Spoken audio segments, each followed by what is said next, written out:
एक साइकेट्रिस्ट था, नाम था एंथनी स्टोर। उसका काम था लोगों के दिमाग को समझना। हर दिन उसके सामने लोग बैठते थे और हर कोई अपनी अपनी कहानी को लेकर आता था। कोई रिलेशनशिप टूटने के बाद खुद को खो चुका था, कोई घर की प्रॉब्लम्स की वजह से टूट चुका था, कोई जॉब से परेशान था या फिर कोई सक्सेसफुल भी था लेकिन अंदर से खाली था। लेकिन एक चीज ऑलमोस्ट हर इंसान में कॉमन थी, वो था अकेले रह जाने का डर। धीरे धीरे एंथनी को एक अजीब कॉन्ट्रडिक्शन दिखने लगा। जो लोग सबसे ज्यादा सोशल थे वो अंदर से सबसे ज्यादा डिपेंडेंट थे, और जो लोग अक्सर अकेले रहते थे वो सरप्राइजिंगली सबसे ज्यादा स्टेबल थे। यहीं से उनके मन में एक सवाल पैदा होने लगा, क्या हम किसी गलत चीज से डर रहे हैं? इसी सवाल ने एंथनी को मजबूर किया कि वो अकेलेपन को एक्सपीरियंस करे और उसे अच्छे से समझे। और इसी जर्नी से निकली किताब Solitude a return to self, जो 1988 में प्रकाशित हुई और एक क्लासिक बन गई।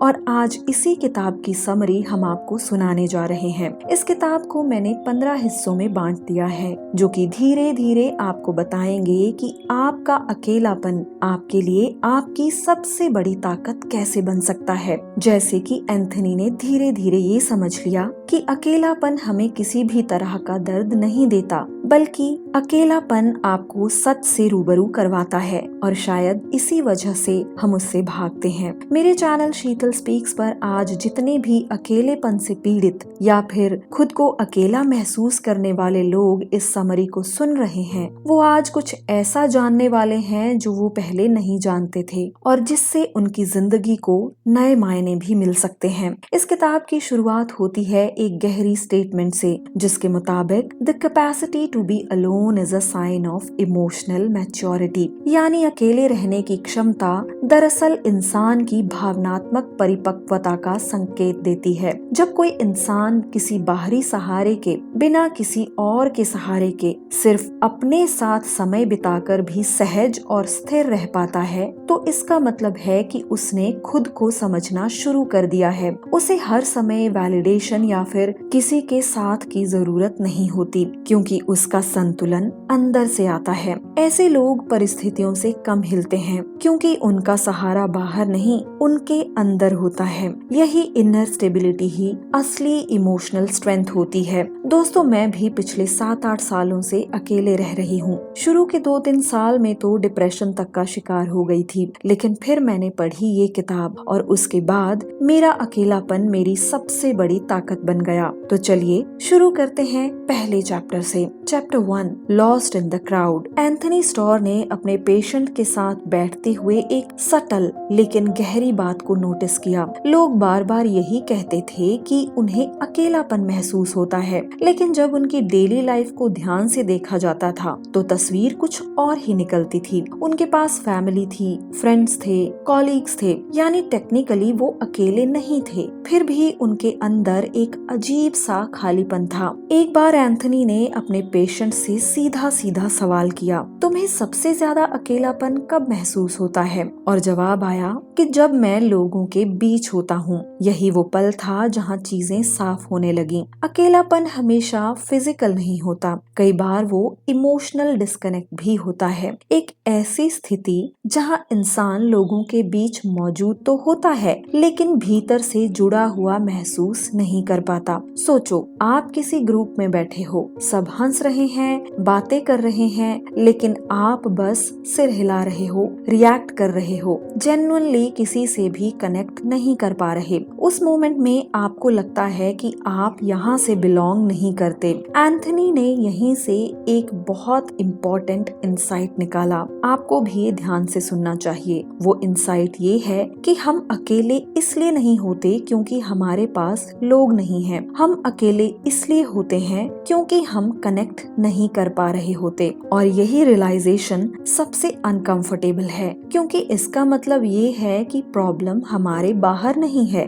बल्कि हमारे अंदर है। यही बात इस चैप्टर का कोर भी है। अकेलापन लोगों की कमी नहीं है, कनेक्शन की कमी है। और जब तक ये अंदर का डिस्कनेक्ट हमें समझ में नहीं आता, तब तक बाहर चाहे कितने भी लोग हों, खालीपन बना रहता है। क्या आप भी फर्स्ट चैप्टर से रिलेट कर पा रहे हो? कमेंट में जरूर बताना। Chapter 2, escaping yourself. एंथनी ने अपने पेशेंट्स में एक बार बार दोहराया जाने वाला पैटर्न देखा। जैसे ही लोग अकेले होते, वो तुरंत किसी न किसी डिस्ट्रैक्शन की ओर भागने लगते। कोई टीवी चला देता, कोई म्यूजिक, और आज के टाइम में तो ज्यादातर लोग फोन उठा लेते हैं। उसने खुद पर भी एक छोटा सा एक्सपेरिमेंट किया। कुछ टाइम के लिए उसने खुद को पूरी तरह अकेला रखा, बिना किसी डिस्ट्रैक्शन के। शुरुआत में जो हुआ वो अनकंफर्टेबल था। बेचैनी बढ़ गई, दिमाग तेजी से चलने लगा, रैंडम थॉट्स आने लगे जिन्हें वो पहले इग्नोर करता था। और यहीं उसे एक गहरी बात समझ में आई। हम दरअसल अकेलेपन से नहीं,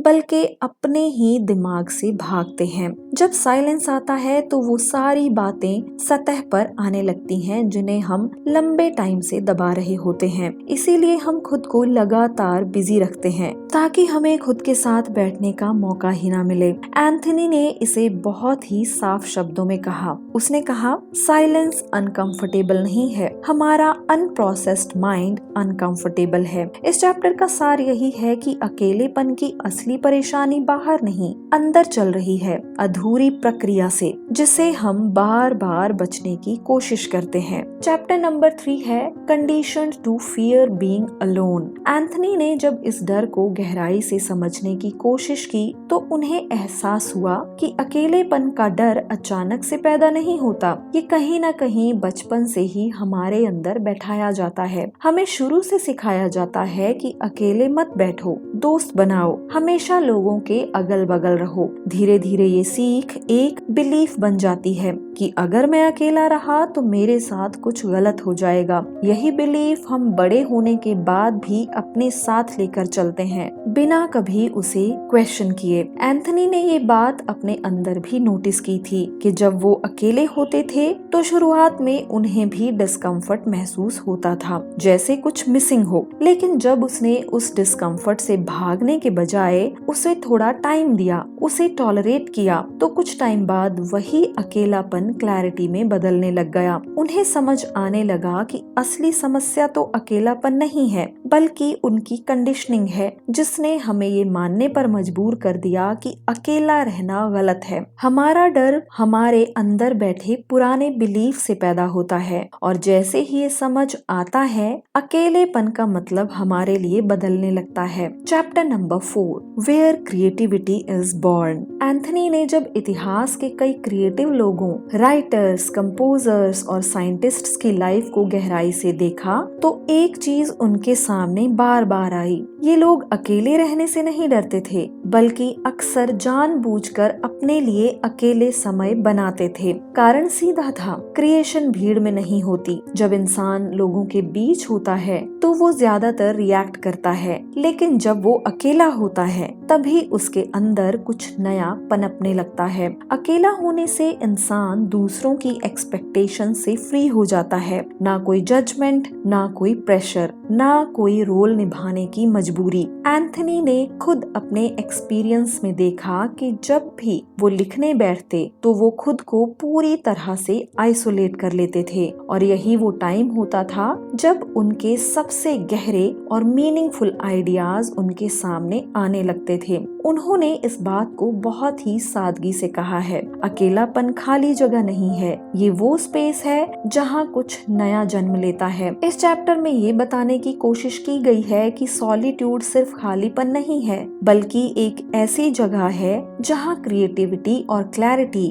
अपने सबसे असली रूप में सामने आने लगती है। Chapter number 5, when being alone becomes escape. Anthony अकेलेपन को सिर्फ अच्छा या फिर आइडल बनाकर नहीं दिखाते, बल्कि वो एक जरूरी चेतावनी भी देते हैं। उन्होंने ऐसे लोगों को देखा जो धीरे धीरे खुद को दुनिया से अलग कर चुके थे। शुरुआत में उन्हें लगा कि वो शांति में हैं, लेकिन टाइम के साथ उनका कॉन्फिडेंस गिरने लगा। लगा, सोशल स्किल्स कमजोर हो गए और अंदर ही अंदर वो बंद होते चले गए। यहीं पर एक और जरूरी फर्क समझ में आता है सॉलिट्यूड और आइसोलेशन का। सॉलिट्यूड एक कॉन्शियस चॉइस है जहाँ पर इंसान खुद के साथ रहना चाहता है और उसमें कंफर्टेबल भी होता है, लेकिन आइसोलेशन डर से पैदा होता है जहाँ इंसान लोगों से बचने के लिए खुद को अलग कर लेता है। अगर कोई इंसान अकेले सिर्फ इसलिए रहता है क्योंकि उसे अपने साथ टाइम बिताना अच्छा लगता है तो वो उसकी स्ट्रेंथ है, लेकिन अगर वही अकेलापन लोगों से डरकर उनसे दूर भाग कर आता है तो वो ग्रोथ नहीं है बल्कि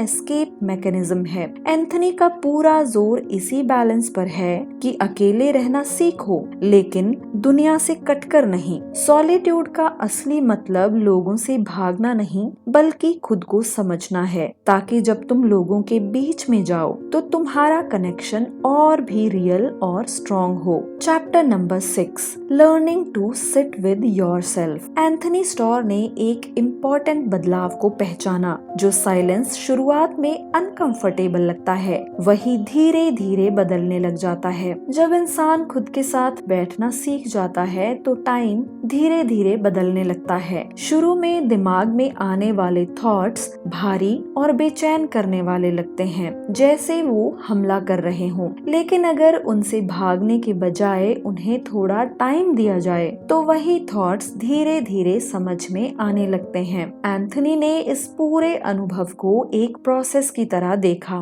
पहले रेजिस्टेंस आता है, फिर डिस्कम्फर्ट और उसके बाद एक्सेप्टेंस और अंत में क्लैरिटी। इस प्रोसेस के बाद सॉलिट्यूड हमें बोझ नहीं लगता बल्कि वो एक ऐसी जगह बन जाता है जहां इंसान खुद को साफ साफ समझ पाता है। इस चैप्टर का क्रक्स भी यही है कि जब हम खुद से भागना बंद कर देते हैं तभी अकेलापन डर से बदलकर समझ और शांति का साधन बन जाता है। Chapter number 7, beyond others expectations. Anthony बताते हैं कि जब हम लोगों के बीच होते हैं तो हम अक्सर अनजाने में अलग अलग रोल्स को निभा रहे होते हैं। किसी के सामने सीरियस, किसी के सामने फनी और किसी के सामने बहुत स्ट्रॉन्ग। धीरे धीरे हम अपने असली सेल्फ से ज्यादा दूसरों की एक्सपेक्टेशंस के हिसाब से जीने लगते हैं, लेकिन जैसे ही इंसान अकेला होता है ये सारे रूल्स गिरने लगते हैं। वहाँ कोई एक्टिंग नहीं होती, ना अप्रूवल की जरूरत, ना इम्प्रेस करने का दबाव, बस वही रहता है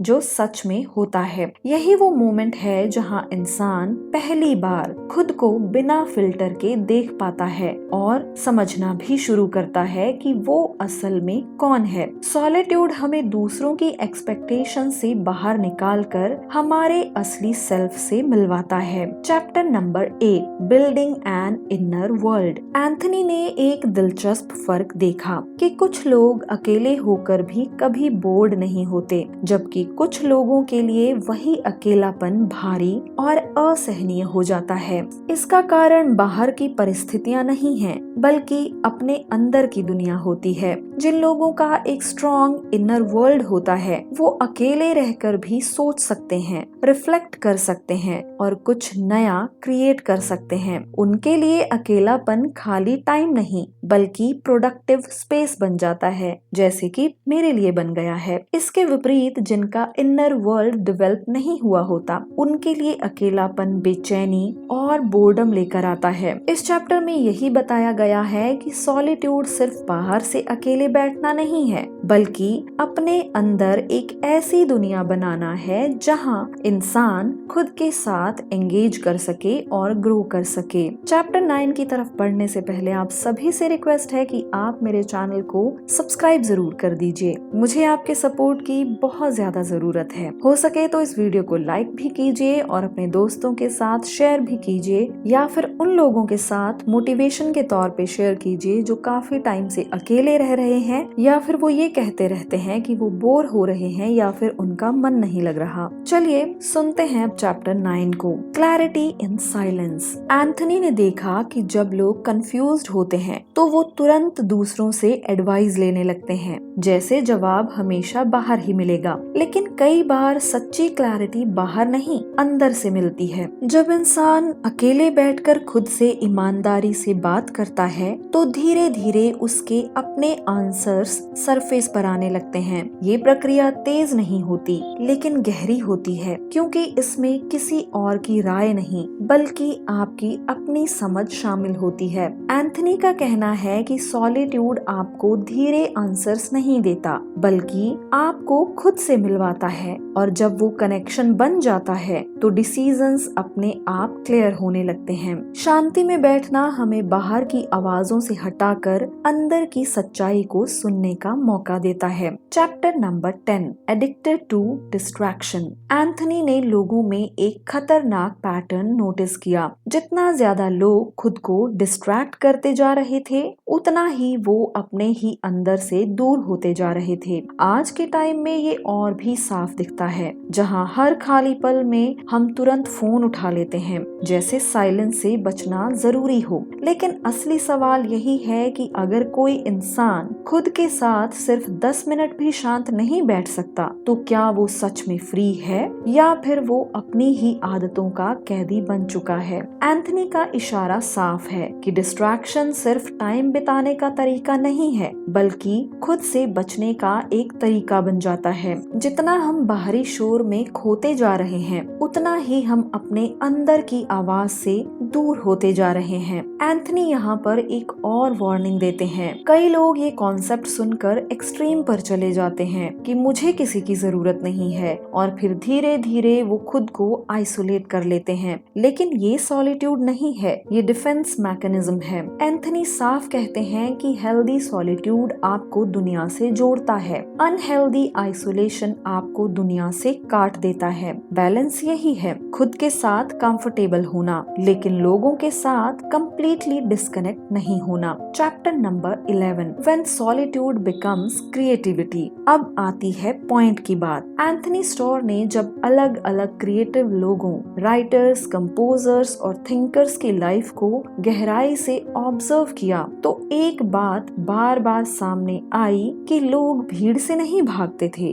बल्कि उन्हें भीड़ की जरूरत ही नहीं होती थी। उनके लिए अकेलापन खाली टाइम नहीं बल्कि एक वर्किंग स्पेस था। उन्होंने पाया कि ज्यादातर क्रिएटिव लोग कॉन्शियसली अपने लिए अकेले टाइम बनाते थे, क्योंकि लगातार लोगों के बीच रहने पर दिमाग सिर्फ रिएक्ट करता है, जबकि अकेले होने पर वही दिमाग क्रिएट करना शुरू करता है। रिएक्शन बाहर की दुनिया से आता है लेकिन क्रिएशन हमेशा अंदर से जन्म लेता है। एंथनी जब खुद लिखते थे तो वो खुद को पूरी तरह से आइसोलेट कर लिया करते थे, ना कोई डिस्टर्बेंस ना कोई इंटरप्शन। उन्होंने नोटिस किया कि उनके सबसे अच्छे आइडियाज हमेशा उस टाइम आते थे जब वो अकेले होते थे। ऐसा इसलिए होता है क्योंकि अकेलेपन में ध्यान बाहर से हटकर अंदर चला जाता है, जहां हमारा दिमाग नए कनेक्शंस बनाना शुरू करता है, रैंडम थॉट्स जुड़ने लगते हैं और आइडियाज धीरे धीरे शेप लेने लगते हैं।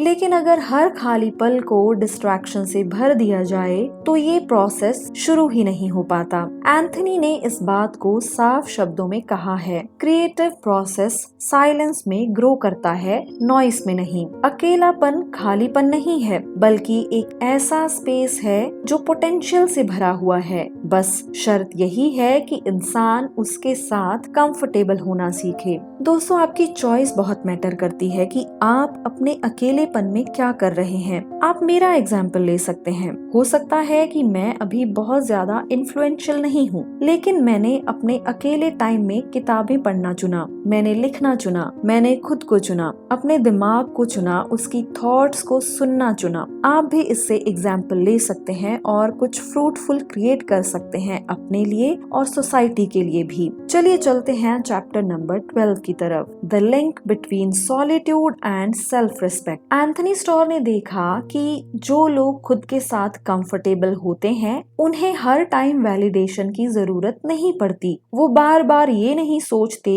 कि लोग उनके बारे में क्या सोच रहे हैं या किसी ने उन्हें नोटिस किया या फिर नहीं, क्योंकि उनका सेल्फ वर्थ बाहर से नहीं अंदर से आता है। इस कॉन्फिडेंस का सीधा कनेक्शन सॉलिट्यूड से है। जब जब इंसान अकेले टाइम बिताना शुरू करता है तो वो धीरे धीरे खुद को समझना शुरू कर देता है। उसे पता चलता है कि उसे क्या पसंद है और क्या नहीं, और किन चीजों में उसका असली इंटरेस्ट है। यही सेल्फ अवेयरनेस समय के साथ सेल्फ रिस्पेक्ट में बदल जाती है। इसके विपरीत जो लोग कभी अकेले नहीं रहते वो अक्सर खुद को दूसरों की नजरों से डिफाइन करने लगते हैं। अगर लोग खुश हैं तो वो भी खुश हैं, अगर लोग इग्नोर कर रहे हैं तो वो इनसिक्योर हो जाते हैं। यानी उनका इमोशनल कंट्रोल पूरी तरह से बाहर के लोगों पर डिपेंड करने लगता है। लेकिन जो इंसान खुद के साथ टाइम बिताता है वो धीरे धीरे ये कंट्रोल वापस अपने हाथों में ले लेता है। उसे हर रिएक्शन या अप्रूवल की जरूरत नहीं होती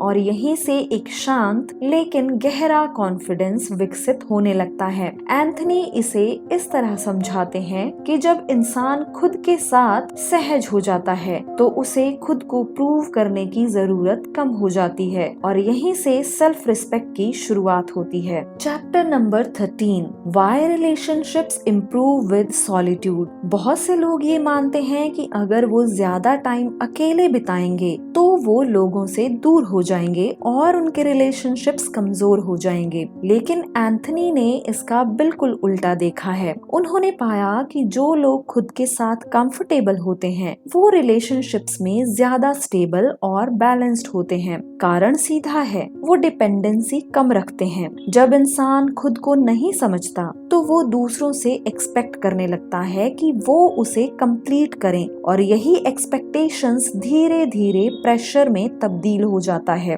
फिर वही इंसान क्लिंगी हो जाता है, हर छोटी छोटी बात पर ओवरथिंक करता है और छोटी छोटी चीजों पर रिएक्ट करने लगता है। लेकिन जब इंसान खुद के साथ कंफर्टेबल हो जाता है तो वो रिलेशनशिप में नीडीनेस लेकर नहीं जाता। वो कनेक्ट करता है लेकिन डिपेंड नहीं करता। एंथनी इसे इस तरह समझाते हैं कि हेल्दी रिलेशनशिप्स दो कंप्लीट लोगों के बीच बनते हैं, ना कि दो ऐसे लोगों के बीच जो अपनी कमी एक दूसरे से पूरी करना चाहते हो। जब आप खुद को समझते हैं तो आप सामने वाले को भी स्पेस दे पाते हैं, उसे कंट्रोल करने की कोशिश नहीं करते बल्कि ट्रस्ट बिल्ड करते हैं। यही ट्रस्ट और इमोशनल बैलेंस किसी भी रिलेशनशिप को ट्रूली हेल्दी बनाते हैं। Chapter number 14, being alone is not weakness.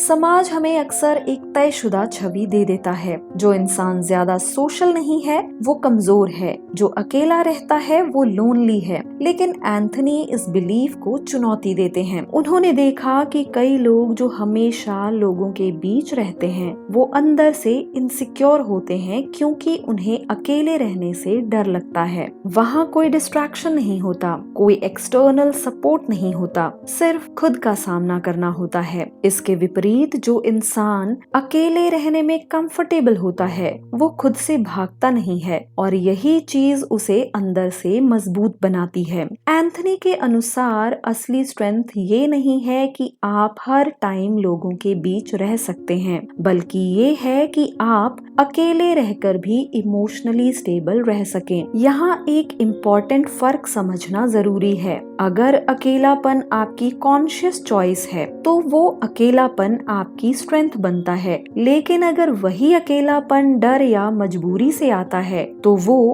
Pen में बदल जाता है। इस चैप्टर का सार यही है कि अकेले रहना कमजोरी नहीं है बल्कि समझदारी है। बस फर्क इतना है कि ये भागकर नहीं बल्कि खुद को समझकर होना चाहिए। Chapter number 15। दोस्तों ये चैप्टर लास्ट चैप्टर है इस किताब का। Solitude is a skill. Anthony अंत में एक बहुत ही सीधी लेकिन गहरी बात रखते हैं। अकेले रहना कोई नेचुरल गिफ्ट नहीं है बल्कि ये तो एक स्किल है जो धीरे धीरे प्रैक्टिस से विकसित किया जा सकता है। शुरुआत में अजीब लगता है, जैसे आप टाइम बर्बाद कर रहे हो या फिर कुछ मिस कर रहे हो। जब आप पहली बार बिना किसी डिस्ट्रैक्शन के बैठते हैं तो भारी थॉट्स आने लगते हैं, बेचैनी होती है और दिमाग भागने लगता है। लेकिन अगर आप उस डिस्कम्फर्ट से भागने के बजाय थोड़ा रुकते हैं तो वही साइलेंस धीरे धीरे फेमिलियर होने लगता है। टाइम के साथ वही अकेलापन जो पहले डरावना लगता था शांत और स्थिर महसूस होने लगता है। एंथनी का कहना है कि अगर कोई इंसान अपने आप के साथ 30 मिनट भी कंफर्टेबली बैठ सकता है तो वो इमोशनल इंडिपेंडेंस की ओर बढ़ रहा है। यही इंडिपेंडेंस उसे अंदर से मजबूत भी बनाती है, क्योंकि उसका सहारा बाहर नहीं बल्कि अंदर है। इस चैप्टर का सार यही है कि सॉलिट्यूड कोई एस्केप नहीं बल्कि एक प्रोसेस है, एक ऐसा सफर जिसमें इंसान धीरे धीरे खुद के करीब आता है। और शायद यही सबसे जरूरी रिश्ता है जो इंसान को पूरी जिंदगी संभाल कर रखता है। दोस्तों, कुल मिलाकर सॉलिट्यूड हमें ये याद दिलाती है कि हम जितना बाहर आंसर्स ढूंढते हैं उतना ही हम अपने अंदर की आवाज को दबा रहे होते हैं। हम सोचते हैं कि लोग हमारी खाली जगह को भर देंगे, कोई हमें कंप्लीट कर देगा, लेकिन सच ये है कि जब तक हम खुद के साथ कंफर्टेबल नहीं होते कोई भी रिश्ता हमें पूरी तरह से सेटिस्फाई नहीं कर पाएगा। सॉलिट्यूड किताब हमें ये सिखाती है कि अकेलापन दुश्मन नहीं बल्कि एक मिरर है। जब हम अकेले बैठते हैं तो पहली बार हमें अपने असली थॉट्स सुनाई देते हैं, हमारी इनसिक्योरिटीज, हमारी इच्छाएं, हमारी सच्चाई। और शायद यही वो चीज है जिससे हम